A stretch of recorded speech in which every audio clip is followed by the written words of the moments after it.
All right. Good evening and welcome to WHYY in Willingboro, Community and Connectivity. On behalf of Sandra Clark, Vice President for News and Civic Dialogue, and Chris Norris, Managing Editor for WHYY, we welcome you. My name is Dr. Amy Dean. I am the Community Curator for WHYY in Willingboro. I'll introduce Mr. Terry McCullum, the Director and CEO of Borough TV. Hello, everyone. I'm Terry McCullum. I am CEO of Borough TV. I'm a 5-year Willingboro resident. Love it here in Willingboro. As many of you know, I started a local media company here in Willingboro where we basically share information about what's going on in and around our town in a news, sort of way. And I'm just excited about this conversation tonight about connectivity and community. Looking forward to it. Welcome, everyone. Welcome, welcome, welcome. Before we begin tonight's discussion or tonight's discussion, let's introduce ourselves. Everyone here is from Willingboro, but we're going to start with Dr. Tiffany Worthy. If you can introduce yourself and the organization, we would greatly appreciate it. Sure. Good evening, everyone. I'm Dr. Tiffany Worthy. I am the founder and CEO for All Things Are Possible Foundation, a nonprofit located right here in Willingboro who serves Burlington County. I'm happy to be here on the panel today, and I look forward to this discussion.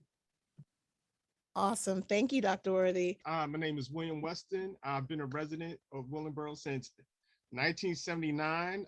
So I grew up here, and I'm in the place of, my charge is trying to get communication to the residents and engage residents. And I've taken that on by posting in different social media outlets. Thank you, and welcome, Ms. Pat Lindsey Harvey. Good evening. My name is Pat Lindsey Harvey, and Will, I have you beat by 2 years. I've been here for 44 years. Defected from Philadelphia, thankfully. In my role tonight, I'm representing and I'm president of the Willingboro Community Development Corporation. It's a over 40-year-old nonprofit, and we are charged with quality of life issues in Willingboro. Looking forward to tonight's discussion. Awesome. Mrs. Solers. Hi, good afternoon. My name is Merari Solar, and I've been here in Willingboro, just moved out here in April. So I'm new. I am mom, wife, and I work from home. And my husband is a chaplain, so he does a lot of he goes to different churches to kind of find out information, because we're fairly new from here. So we want to kind of know what's out there for our children, for us, how to kind of connect with the community. So. Awesome. Well, welcome. We look forward to your feedback and interaction tonight as well. All right, so this discussion is very important because it's important to remember that where one lives, where they work, where they play, where they pray, it's all important for our mental well-being, right? So many people don't know what programs are available in Willingboro. And that is the purpose for this discussion tonight. We want to find out, how do we engage homes, people? How do we engage all people? And that's what you're here for tonight. So welcome, welcome, welcome. When we look at Willingboro, we consider the 33,000 homes of varying ages, of lifestyles. How can we better inform residents about what Willingboro, this great city, has to offer? And so I'd like to first pose the question to Mrs. Solar, excuse me. When you came to Willingboro, how were you informed about the programs that Willingboro has to offer? We actually, first my husband, he's a talker and he likes to meet people, and he started going out there. We were trying to find a church. So he went out to different churches to find out. And then we came across the recreation center for Willingboro, and that's where we got a lot of our information. We asked about everything, and they have the bulletin board where they have, and we were kind of looking for like a camp for our kids also, and a job for my oldest child. So, and a job for ourselves. So we kind of, he started it, and then I went with him to the recreation center, and we went and looked into that. And as far as schools also, we needed to know where to put our children, what's the best school out here, stuff like that. So that's how we started it. Good. So you were able to come to the central hub, so to speak, the Kennedy Center in Willingboro, and find out Yes. most of the information, schools included? Yes. Great. Yes. Wonderful. Terry, take it away. Mrs. Sirler, quick question. You said that you've been in Willingboro since April. What is it that you like the most about this community? The peace. It's quiet, it's peaceful. We have been wanting to get a house, and we used to come out here. We're from New York, the Bronx, and we have family out here. We used to come down here every weekend just because I like this so much. And I'm like, let's just look around, see what we can find. And we saw a lot of houses. And once we established this home, I loved just the peace. It was peaceful for me, none of the craziness. And the people also, they were very nice, courteous.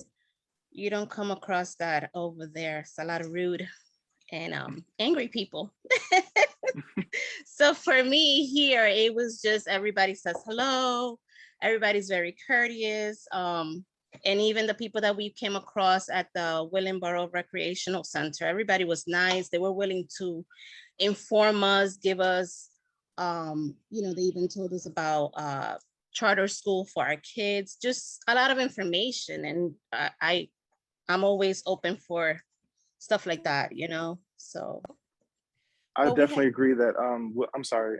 Oh, no, go ahead. I definitely agree that Willingboro is a very peaceful place. There are some people who may disagree, but that's a topic for a whole nother conversation that we're not gonna go into tonight. Where would you say that when it comes to programs, activities, events, things of that nature that are taking place in our community, where would you say that you get most of your information about those things? The recreational center at Willingboro.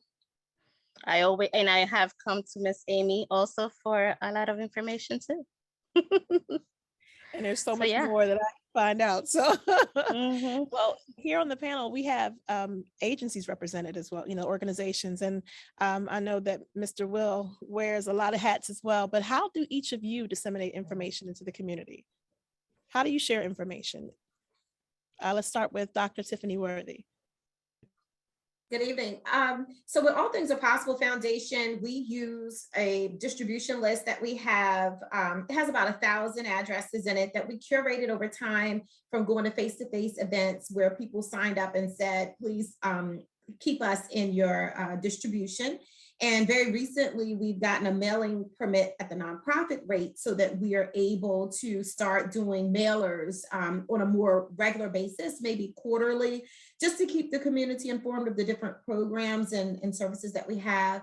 And then we do have a presence on social media. While we don't have enough staff to really optimize the social media presence. If you were to go to ATAP Foundation on Instagram or on Facebook, we do have our flyers, and we try to also cross promote things that are happening in the community, even if it's not something we're hosting or sponsoring. So if it's the trunk or treat that the township is doing, or if Faith in Action is doing a play, or if Borough TV is hosting an event, or the NAACP is having a forum, whatever's going on, we try to push that out to the community as another way. So I'd say email, social media, and soon enough, we'll be doing mailing as well. And then word of mouth, we do a lot of talking.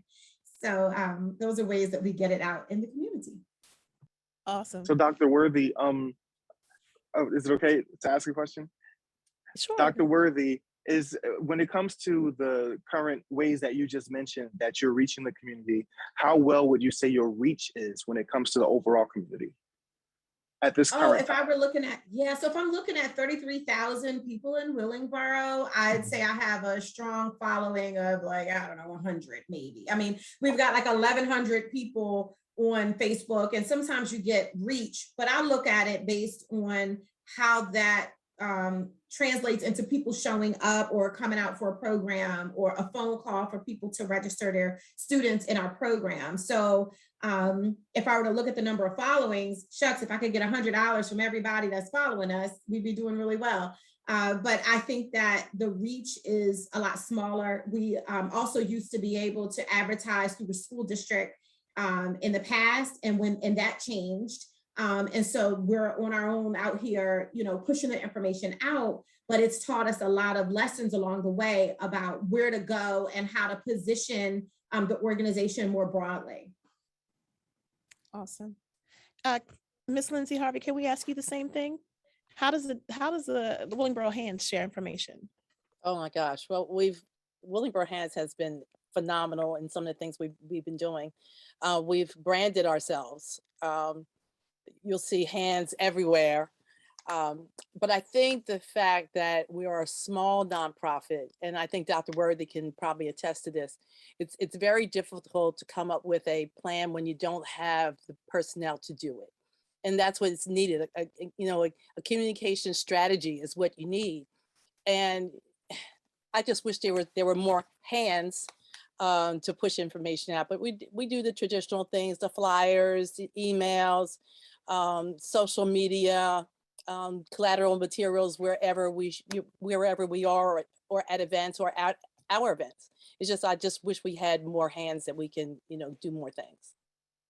Great. Well, do you want to add anything to that?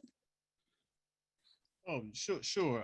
For me, and this is where I started, just trying to get information out on social media. Primarily, initially it was Facebook. I was told that's actually how I first started getting information about, we'll say, the township government, the school board. I was told to join a Facebook group, and from there I was interested and wanted to get involved. So now, if I hear anything, I contribute to Borough TV or share to the various Facebook groups. Also, now there's Instagram with A Better Willingboro, and I am a contributor also to A Better Willingboro podcast, where we go into like a deeper dive of things that are going on. Nice. Terry asked a question earlier about social media. You want to share that question with the panel here? Absolutely. We know that in today's society, most people have social media accounts. Almost everyone is on a social media platform somewhere, whether it be Facebook, Twitter, what have you. There's a lot of information that is shared on these platforms, and that's where a lot of our residents here in Willingboro that I know of get their information. However, there is still a great number of people who are not on social media. And I wonder if anyone else, if anyone feels that the information that's being shared on social media is equally being shared outside of social media, so that those people who don't have access to social media platforms can receive the same information. Who would like that? Dr. I'll Bird? take that. Yeah, I'll kick that off. So I would say that the information that is shared outside of social media may be equal, however, it won't be as timely. So because often, whether it be a nonprofit or a business or the municipal government, they're doing things because many of the organizations don't really focus on long range planning. It's very difficult to have communications go out in a timely manner, where you would have a calendar that comes out in January that articulates the things that are happening for that particular program for the year. That requires, long range planning. So what ends up happening is that, yes, they may go out, but it would cost a lot of money to get the mailers out. It may go up on the website, but it's nothing to push the people to the website. There may be flyers that are put out at the post office. They may be put out at the grocery stores or on cars. So I think that the information is equal information, but in terms of the timeliness of it, because of the level of effort to be able to distribute hard copy flyers and needing people to go distribute those flyers and go to where people are to hand those papers out, I think that you would find a challenge with timing. I think if the organizations and the municipal government would commit to a long range calendar for the year and plan it out, I think we could have better communication with the people who are not on social media. I totally agree. Dr. Worthy is right on the money. We really need to coordinate our efforts, because you have, someone doing an event on this side, it's the same day, the same time. There's no coordination. Getting things out to, especially our seniors, they're not on, a lot of them are not on social media. And so they hear about it after the fact. Again, it's the timeliness of it and trying to get it out there. So, Dr. Worthy, can I ask you to switch hats for a moment? because we know that you are also the mayor of Willingboro, and communication is a two-way street, right? So what are the communication processes and procedures that the township has in place? Sure. So speaking as the mayor, I would say we still have a lot of work to do in terms of improving our communications. And I think a big step forward was the township hired a public information officer to help with the strategy of communications, more timely things. There's simple things that need to be done, like timely social media posts. Don't put something up once and then never post it again. You know, investing in the software so that it can be posted at different points in time during the day on different platforms, and then perhaps moderating some of that. So I think that one of the steps forward was hiring a public information officer. Also, in 2020, the Advisory Board on Public Communications began meeting.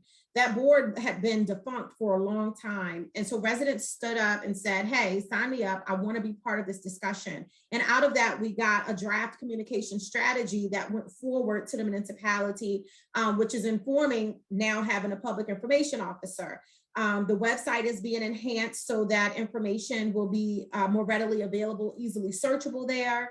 The social media strategy is being revisited. The community newsletter, which had been defunct about 5 years or so, came back in November of 2020. It goes out quarterly it's a hard copy. So although, it's a lot of work to be done, many steps have been taken, and it's just, we've got to take a lot more steps, a whole lot faster to get to where we need to be. But the township is taking steps to close that gap with communication. And the other piece of it too is I think that many people are looking for something to come up on their phone or email straight to their inbox or call directly to their house, but they may not have signed up for a service to do that. Maybe they didn't sign up for a robocall or sign up for email newsletter. So of course you're not going to get the email or the call because you didn't sign up for it. So I think that sometimes the residents have to take a step back and say, okay, where is this information coming from and how can I go get it? And I think that helps instead of waiting for it to hit your inbox. If you think about all the junk mail you get, most of it we signed up for at some point in time. We gave somebody our email address and it was shared, that information was shared. So that's what I would share if I was speaking from the mayor's perspective. Dr. Worthy, I believe you made a great point when you mentioned going to get the information. So would you say, is it safe to say that the responsibility falls on not just the powers that be, but also the residents to get the information that they're looking for? Absolutely. I think it certainly goes both ways. But sometimes it's hard. I used to say when I moved to Willingboro almost 10 years ago, I said, it's very hard to be new in Willingboro. And I said that because so many people had so much knowledge because they've been in the community for so long. It was just routine. They already know where to go. They'll even use old places as a point of reference for direction, but I don't know what used to be because I just got here. And so I think that we just have to do better of pushing information out. We do have a resident who does welcome baskets now. She puts packets of information together. Tiffany Hose, she's a community member doing this voluntarily. We're trying to push that initiative forward with her by coupling with real estate agents who are selling those homes so that the agents take some ownership in this process as well to help to get information to residents that are new. And for those who are already here, leveraging the school district and local businesses and the newspapers to get the information to residents who may not be connected with the school district. Good stuff. Good stuff. So, Mrs. Soler, did you get a welcome basket when you came to Willingboro? No, don't worry. Move out and come back in and you're going to get it because we're working on it. Good deal. Okay. It's a way to get information out. We have a question from the attendees. Let me pull that up real quick. And it's Dr. Quincy B who says, where are we with upskilling or maybe upscaling our communities and building from the bottom so our youth can see opportunity? I think we have some work to do with upskilling our youth. I can say that in different programs, it's offered in different ways. At All Things Are Possible Foundation, We use Club Cool Kids as a forum to get to the students young. So these are our elementary school students that we're exposing to STEAM, science, technology, engineering, arts, and math. We have professionals come in, introduce them to career fields, get some hands-on experiential learning opportunities. And so they're able to be exposed in that way. Through our summer programs and fall break and spring break and things like that, we have professionals come in and host workshops on different topics. We introduce our students to government and political office by hosting our own elections. So we have a mayor for ATAP, we have a school board at ATAP, we have commissioners and a sheriff at ATAP.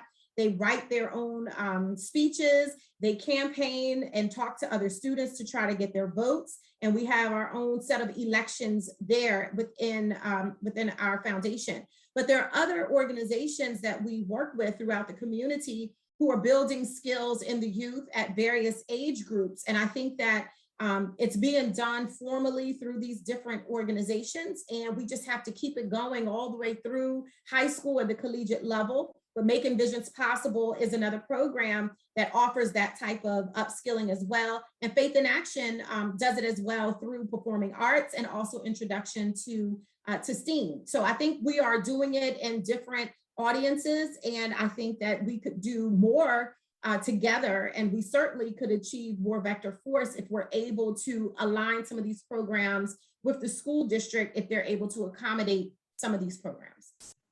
So let's jump into it, all of us. How do we connect the dots? We know that together we can do more, but how can we connect the dots? Is there going to be, do we recommend a central location where agencies that are doing these things can actually call in and submit information via the township or another agency where people can go to that site and say, oh, my child wants this, or my grandfather needs this? How do we connect the dots? Because there are great programs in Willingboro. We're doing a lot, and a lot of great people have come from this city, but people just don't know. So let's think, let's talk. It's a discussion. What ways do you recommend? I'm going to shoot that to Will. Oh, sure. And I've been thinking about this. I think I've been a little short-sighted previously, but definitely involving more organizations instead of, social media is a place, but directly communicating with organizations, churches, those the different nonprofits that in their different groups, and making sure they're included in a communication plan, but also a communication plan. In all transparency, I am on the communications advisory board for Willingboro, and that is, as that was said, that was one of the things we were working on, having a consistent communication plan for Willingboro, maybe something that would mimic, if you remember the advertising for Juneteenth, where it was across the board, it was social media, it was the yard signs, it was the banners. So just having more ways to communicate with the community. Yes, because I in thinking about this, in preparation for this, we have social media, but it's about 500 people who engage. Some people hit it and leave, but maybe the same 500 people are engaging. So, I want my neighbors to come. I want the people down the street who may not be in social media, or they are, but they had known nothing about where things are shared. So the yard signs would help. But more importantly, and it was stated before, I do think that having a communications plan on how, when something is brought up, this is how it's communicated. We're doing the same thing. We're reposting it again closer to the date. We have this amount of yard signs. We put it in high traffic areas, as you were saying, a centralized location, maybe the JFK Center. I know things are there, but just making it more obvious, more clear that these are the events coming, and being timely about it. So it's not just the day before. And then still with everything that you said, and I may have missed it, but do you recommend a central point where agencies can call in and give the information, where all information is shared? Is that even possible? Do we know? I just real quick, I just want to say that from one of our recommendations from the advisory board was to have a centralized location. I believe in that, since we are doing a new website or about to release a new website, I believe it will be there where all the relevant township information and I guess some other events will be displayed there. And I believe, yes, so that is part of it, but definitely I think there should be a centralized location where information could be found. residents. I have to agree because there are so many different outlets that people get different information from right now, depending on what you're looking for, depending on what's going on, especially when it comes to social media. Even within the social media, there are various different pages that selectively share different types of information, and it all depends on who's a part of that page, who's a part of that group, and that's going to determine whether or not they receive that information. So having a centralized location to disperse information to the community would definitely be something that would be beneficial to all the residents in Willingboro. I think Dr. Tiffany actually mentioned it. Dr. Worthy mentioned it earlier. She mentioned something about the youth, the students in Willingboro. There used to be a time when townships were a lot smaller, when if you wanted to get information to the households, you sent it home through the students. And I believe that even in this time, that is a very good way to share information with the households. If we were able to distribute information through our school system in order to get them into the households. Also at our senior centers and different programs that are going on. I know that in a lot of cases, we rely on some of the local businesses. You know, we drop off literature at the local businesses so they can hand them out to their patrons. But the thing is that not every patron that they have is a Willingboro resident. You have a lot of people who pass through from neighboring towns, but we are concerned about getting our information out to our residents. And I believe that that's a really good way to do it. Dr. Worthy, you had something to add?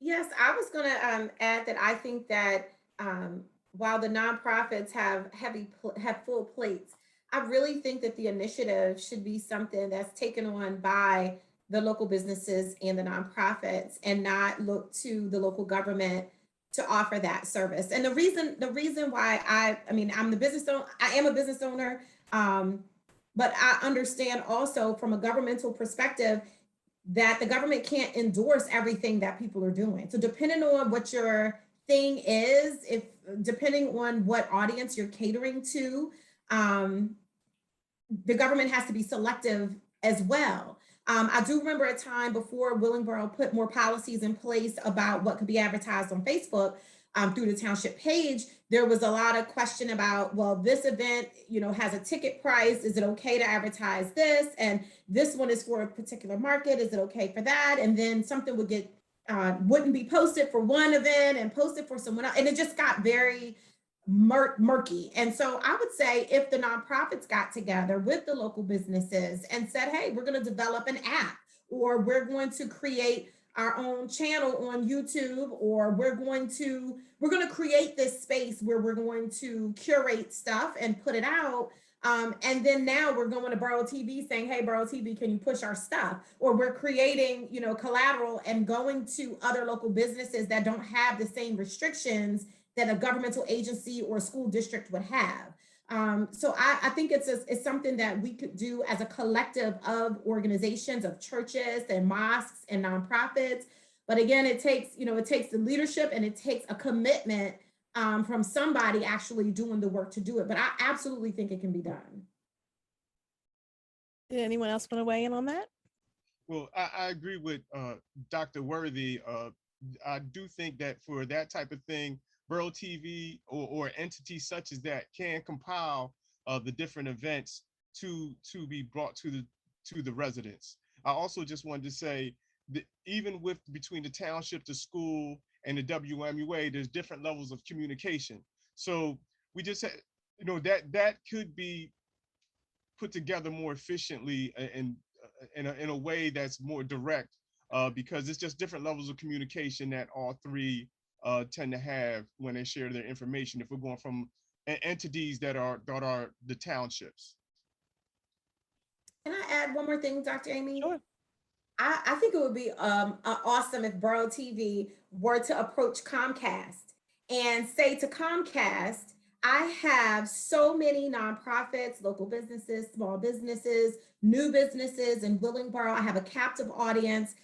So many of our residents subscribe to Comcast. How about it? How about you give us a dedicated channel, or give us a channel for a certain number of hours a day, and content can be pushed there to Comcast, and figure out where it goes from there. But I believe that, again, it's the collective, us coming together and using our collective voice, our collective power, our collective spending power to be able to approach a major entity like Comcast, who owns Hulu and who owns these other people too, and say, this is what we'd like to do. And when we go to Borough TV, me as ATAP, he lets, Mr. Terry let me know how much it's going to cost for this advertisement or for whatever it is I'm giving him, so that he's able to continue to do advertising just like you would do if you were creating a commercial for Comcast. So I think it's all there. I feel like the power, I heard when Dr. Amy did a show, the power within, I really believe that the power is within each of us. And it's within reach, the collective power. But again, we need a leader, someone who has the expertise, like Terry McCullum, to go to these major entities on our behalf to help us connect the dots. That was awesome. So you're just gonna put me on blast, huh? Yeah, Dr. Worthy, without saying too much, I'm just gonna say the ball is rolling. We're just gonna leave it at that. I think one of the things that the township has really done very well is they have done a lot of surveys, which has created a lot of connectedness in the community and that two-way conversation that did not exist. So I say kudos to the township for that. And I hope we have more surveys on different things. And I think that's going to connect a lot of people and get a lot of people to get information that they need. Mrs. Solar. Yes, I also wanted to mention that due to this pandemic, a lot of people have been a little leery on going to these things. And I work with patients, so I know that I hear that, they're like, oh, we haven't done this exam because of this pandemic. I haven't been there for a year or whatever the case is. So we kind of want to make them feel welcomed again and make them feel safe, like, just let them know that they're safe, to step out again and come out to the world again. Sure. Even though we're in a pandemic, we can still live, right? We can still be us.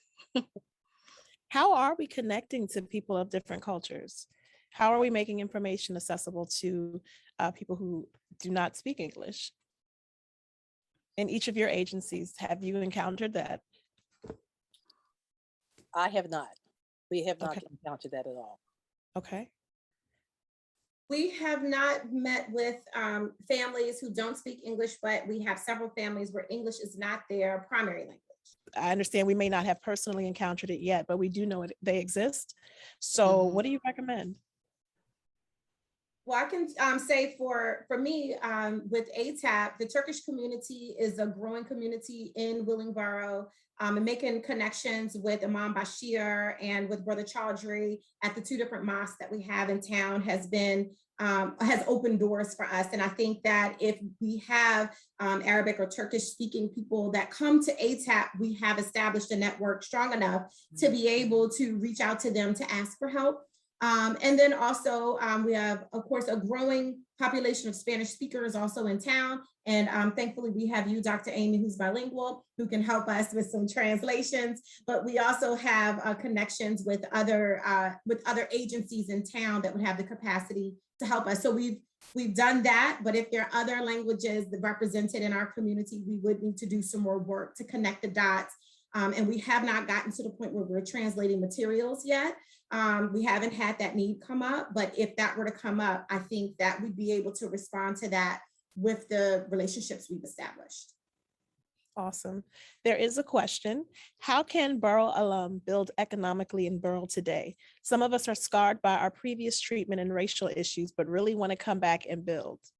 And then it continues, it's the focus in Willingboro just for nonprofit businesses. And I think that's a great question regarding connectivity, because several people have gone and moved on and moved out of Willingboro, but want to come back and give and just not really sure how to connect. Some may not feel as welcomed.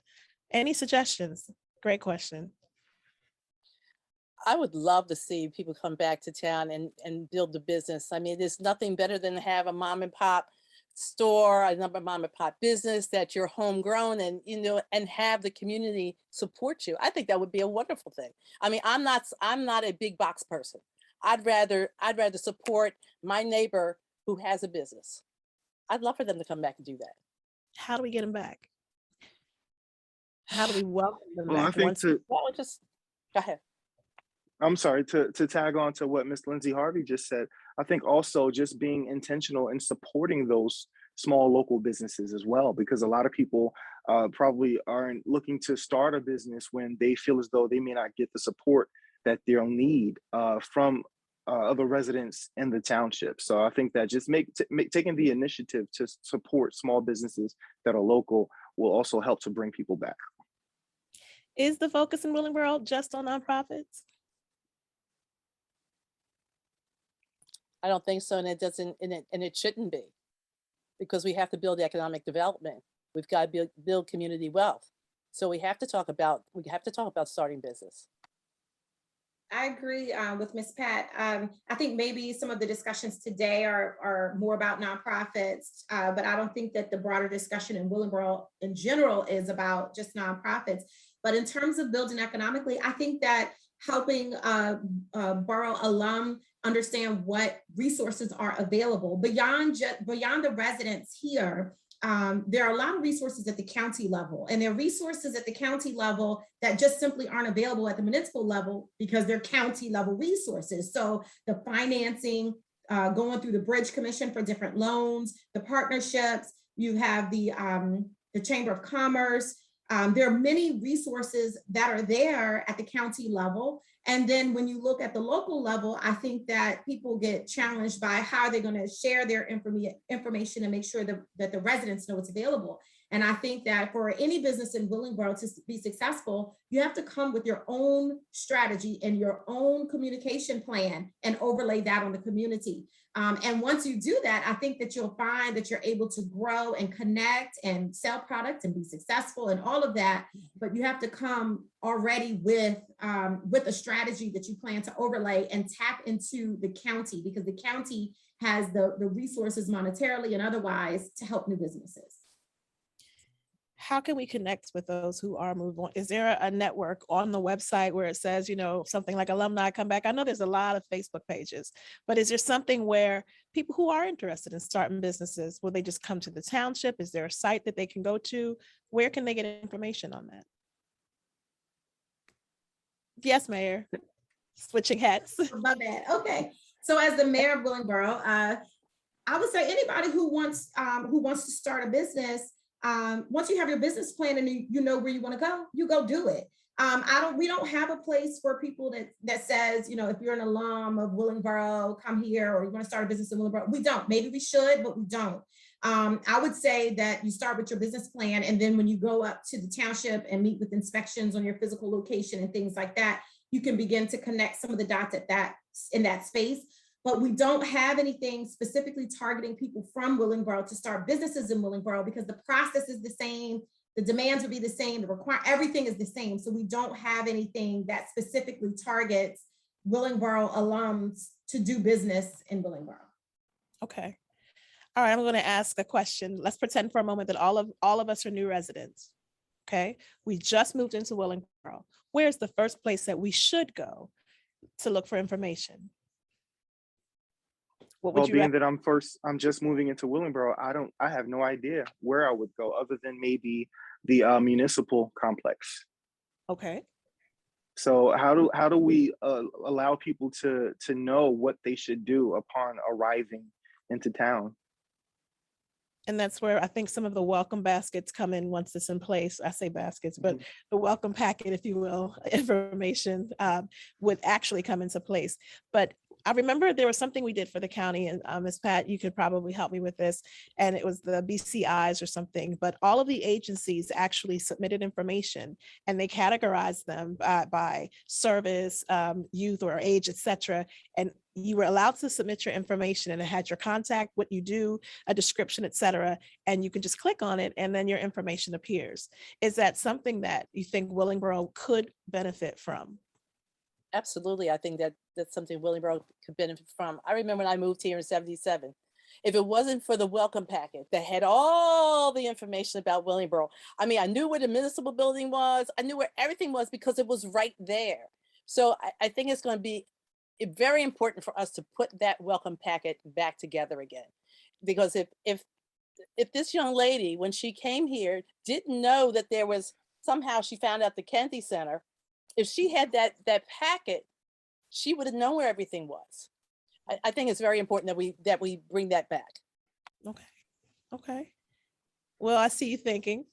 Yes, I'm thinking, because I would even say it's not even new residents who've been here for decades. I didn't know a lot of things going on. So my answer would be two-part. First, I do think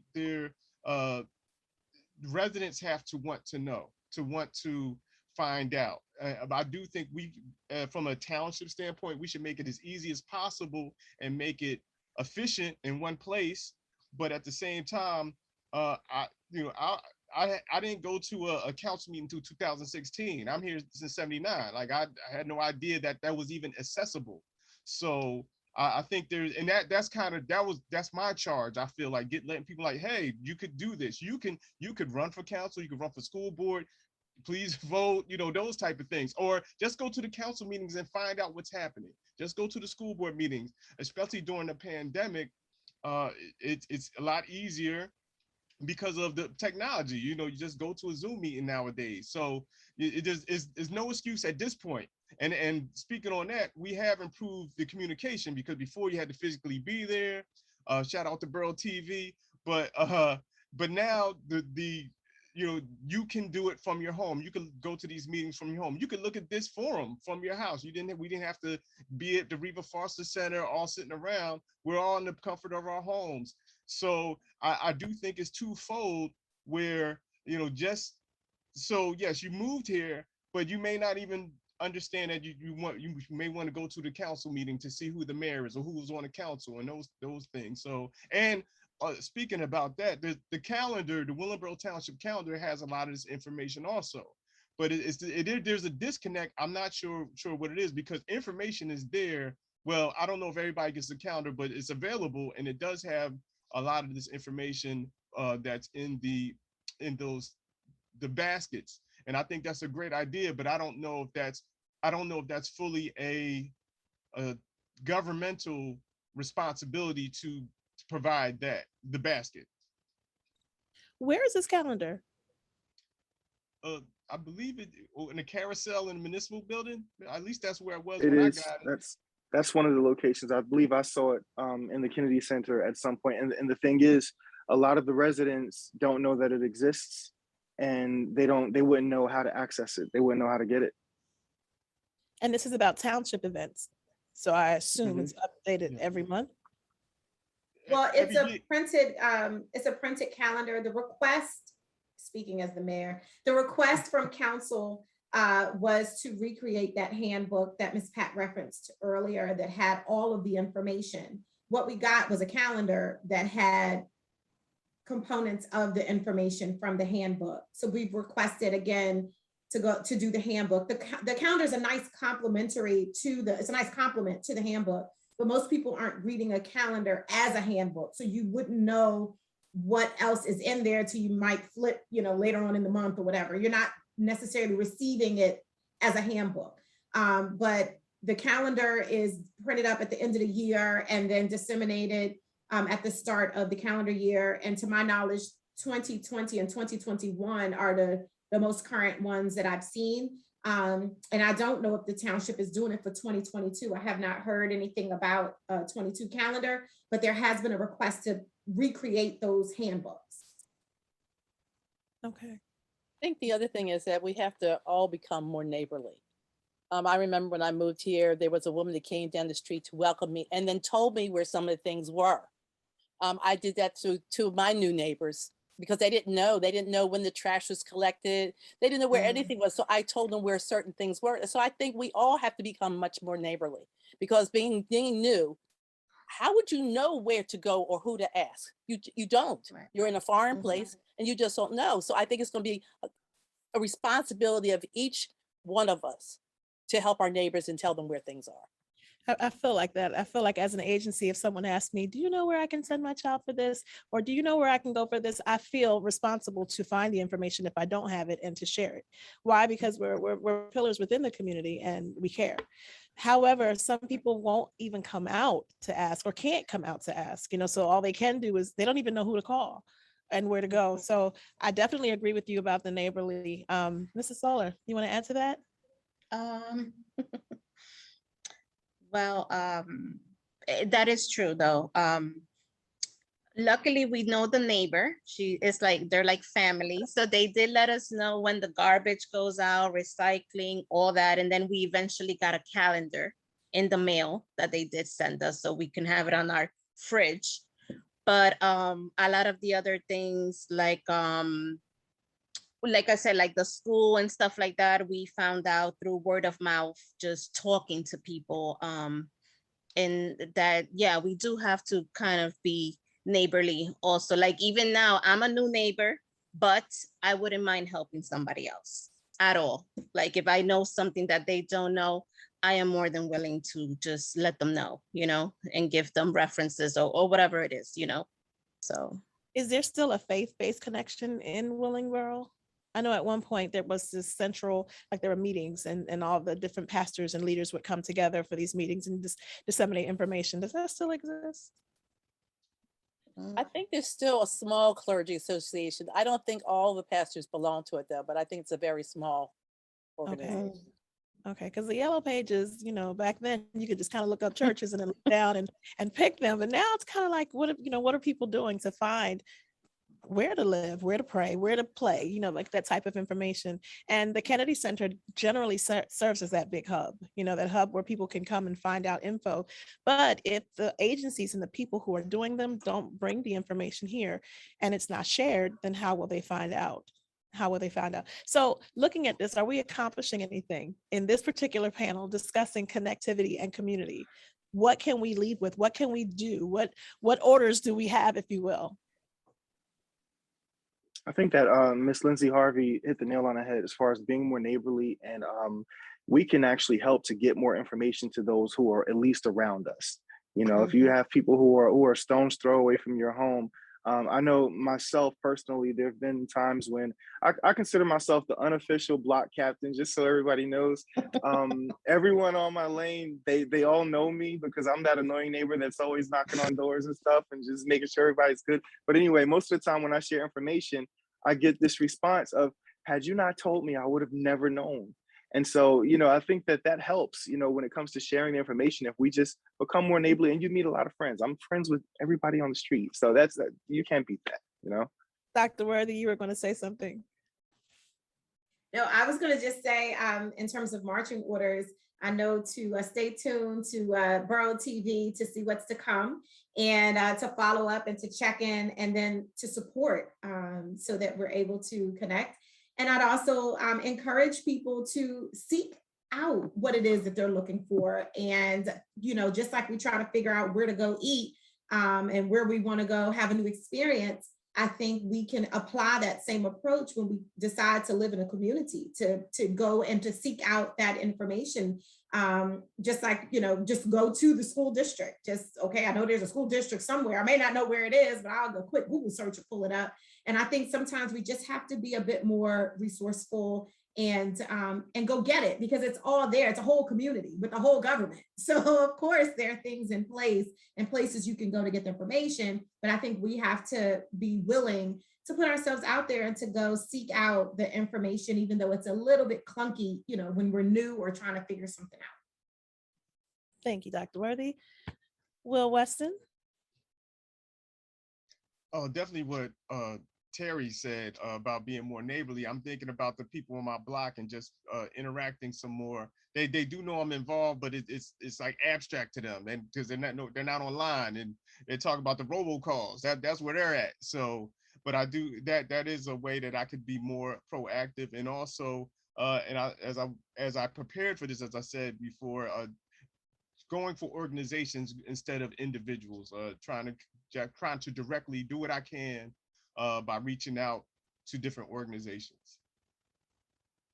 Thank you. Ms. Pat Lindsey Harvey. Well, this has been a wonderful discussion. I think we all have learned something new about connecting and about getting information out there. I think we should do more of this, get more organizations involved. And I think we're going to learn a lot more about other organizations and what they're doing and how we can get information out to our residents.